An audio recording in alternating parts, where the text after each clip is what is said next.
दोस्तों, क्या आपने कभी ऐसी जगह के बारे में सुना है जहां रात के सन्नाटे में अजीब सी आवाजें गूंजती हैं? कोटा राजस्थान का एक ऐसा शहर है जो न सिर्फ कोचिंग सेंटरों के लिए मशहूर है, बल्कि कुछ डरावनी कहानियों का भी गढ़ है।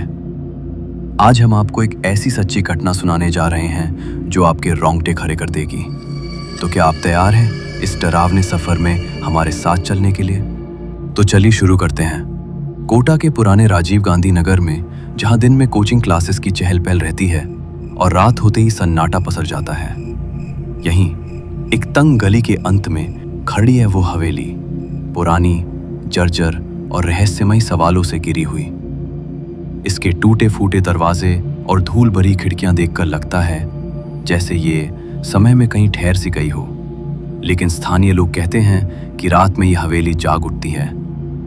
तो क्या आपने कभी ऐसी जगह देखी है जो दिन में सामान्य और रात में भयानक हो? कहानी शुरू होती है राहुल नाम के लड़के से, जो एक 17 साल का लड़का आईआईटी की तैयारी के लिए कोटा आया था। राहुल दिल्ली से था और कोटा में उसे एक सस्ता किराए का कमरा चाहिए था।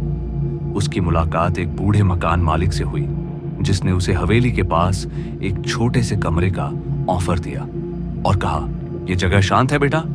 लेकिन उसकी आंखों में एक अजीब सा डर था। अब पहली रात राहुल अपने कमरे में पढ़ाई कर रहा था और समय रात के 11 बजे थे।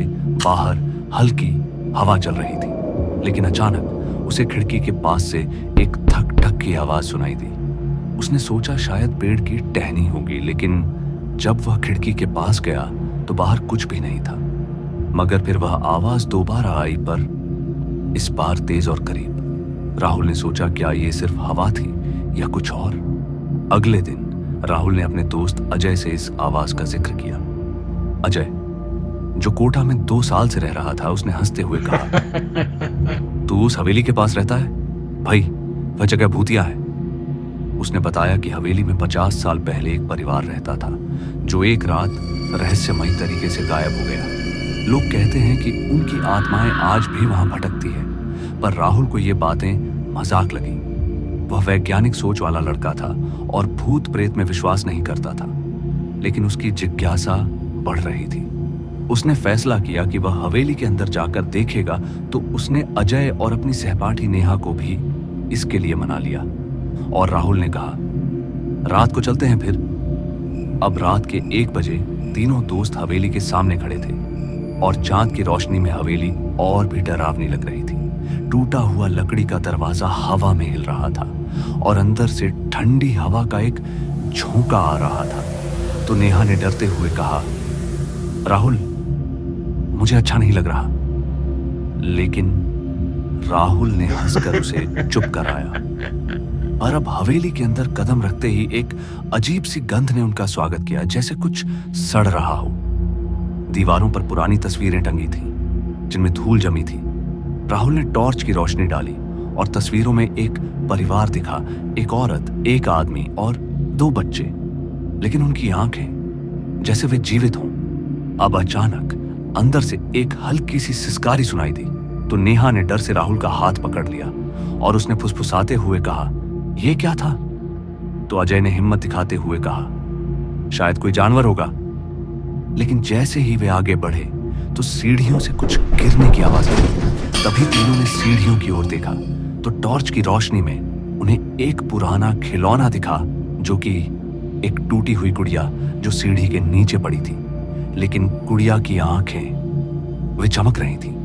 राहुल ने उसे उठाने की कोशिश की, लेकिन जैसे ही उसने उसे छुआ, गुड़िया ने एक भयानक चीख मारी और इसी के साथ नेहा चीख पड़ी और पीछे हट गई और कहा, राहुल, चलो यहां से।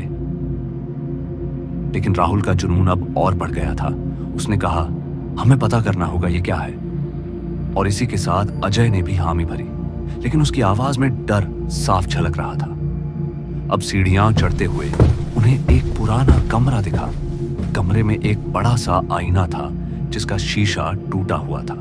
लेकिन जब राहुल ने उसमें देखा तो उसे अपना प्रतिबिंब नहीं, बल्कि एक औरत का चेहरा दिखा, जिसके लंबे काले बाल और सफेद आंखें थीं। और तभी राहुल ने अखलाते हुए कहा, कौन है ये?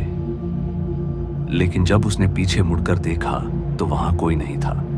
पर नेहा पूरी तरह घबरा चुकी थी। तो उसने बोला, ये जगह ठीक नहीं है, हमें बाहर निकलना चाहिए। लेकिन तभी कमरे के कोने से एक ठंडी सांस की आवाज आई, जैसे कोई फुसफुसा रहा हो, मुझे छोड़ दो। और आवाज इतनी साफ थी कि तीनों ठिठक गए।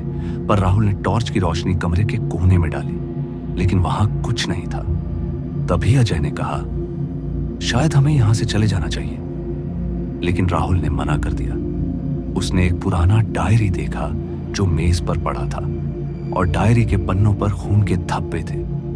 राहुल ने डायरी खोली और देखा तो उसमें लिखा था, मेरा नाम मालती है।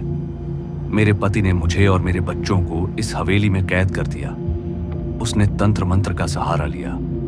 अब हमारी आत्माएं यहां फंस गई हैं। पर डायरी की कहानी सुनते ही नेहा के चेहरे का रंग उड़ गया और कहने लगी, राहुल, क्या ये सच है?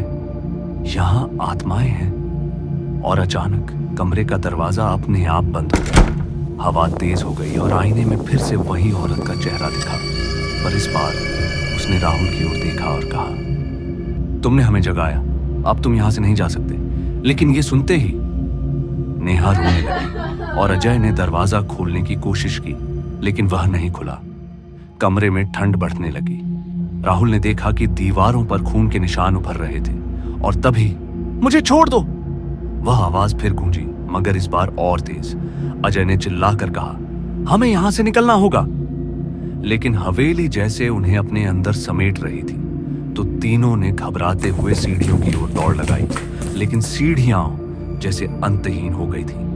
हर बार जब वे नीचे पहुंचते, वे फिर से उसी कमरे में पहुंच जाते। नेहा ने रोते हुए कहा, ये हवेली हमें जाने नहीं देगी। पर राहुल का दिल जोर जोर से धड़क रहा था। लेकिन राहुल ने डायरी को फिर से खोला तो उसमें लिखा था, मेरा पति एक तांत्रिक था। उसने हमें मारकर हमारी आत्माओं को यहां बांध दिया। केवल सच्चा प्यार और बलिदान हमें मुक्त कर सकता है। तो राहुल ने सोचा, क्या वे मालती और उसके बच्चों को मुक्त कर सकते हैं? लेकिन अब नेहा ने कहा, शायद हमें मालती की आत्मा से बात करनी चाहिए। राहुल ने हिम्मत जुटाई और जोर से कहा, मालती, हम तुम्हें मुक्त करना चाहते हैं, हमें बताओ क्या करना होगा। तभी कमरे में एक हल्की सी रोशनी दिखी और एक औरत की आकृति उभरी, जो मालती की ही थी। मालती की आत्मा ने बताया कि उसके पति ने तंत्र मंत्र के लिए उनकी बलि दी थी, और उसने कहा, मेरे बच्चों की आत्माएं अभी भी इस हवेली में कैद है। तुम्हें तंत्र की किताब ढूंढनी होगी जो तहखाने में है। अब तीनों ने हवेली के तहखाने का रास्ता ढूंढा। वहां जाने के लिए एक पुरानी सीढ़ी थी जो अंधेरे में डूबी थी। राहुल ने टॉर्च जलाई, लेकिन उसकी रोशनी कमजोर पड़ रही थी। तो अजय ने कहा, मुझे लगता है हमारी टॉर्च की बैटरी खत्म हो रही है। पर जैसे तैसे वे पहुंच गए। अब तहखाने में कदम रखते ही एक भयानक चीख गूंजी और दीवारों पर अजीब से चिन्ह बने थे और हवा में एक अजीब सी गंध थी। तभी नेहा ने डरते हुए कहा, राहुल, मुझे लगता है हम गलती कर रहे हैं। लेकिन राहुल ने कहा, अब पीछे नहीं हट सकते। अब लंबी खोज के बाद उन्हें एक पुरानी किताब मिली जिसके पन्ने पीले पड़ चुके थे। किताब पर खून के धब्बे थे और उसमें कुछ मंत्र लिखे थे। राहुल ने मंत्र पढ़ना शुरू किया, लेकिन तभी हवेली हिलने लगी। अब जैसे ही राहुल ने एक और मंत्र पढ़ा, तभी हवेली में अजीब सी छायाएं नाचने लगी। नेहा और अजय डर से एक दूसरे का हाथ पकड़कर खड़े थे। अब मालती की आत्मा उन्हें फिर दिखी और बोली, तुमने सही रास्ता चुना, लेकिन अभी खतरा बाकी है। मालती ने बताया कि मंत्र को पूरा करने के लिए एक बलिदान चाहिए और कहा, किसी को अपनी सबसे कीमती चीज छोड़नी होगी। तो राहुल ने सोचा, उसके पास क्या था जो वह छोड़ सकता था। तभी नेहा ने रोते हुए कहा, राहुल, हमें अपनी जान नहीं देनी होगी ना। पर अब राहुल ने फैसला किया कि वह अपनी डायरी देगा, जिसमें उसने अपने सपनों और महत्वाकांक्षाओं को लिखा था। उसने डायरी को अपनी कुंड में डाला और मंत्र पूरा हुआ। तभी हवेली में एक तेज रोशनी फैली और मालती की आत्मा मुस्कुराई और कहा, तुमने हमें मुक्त कर दिया।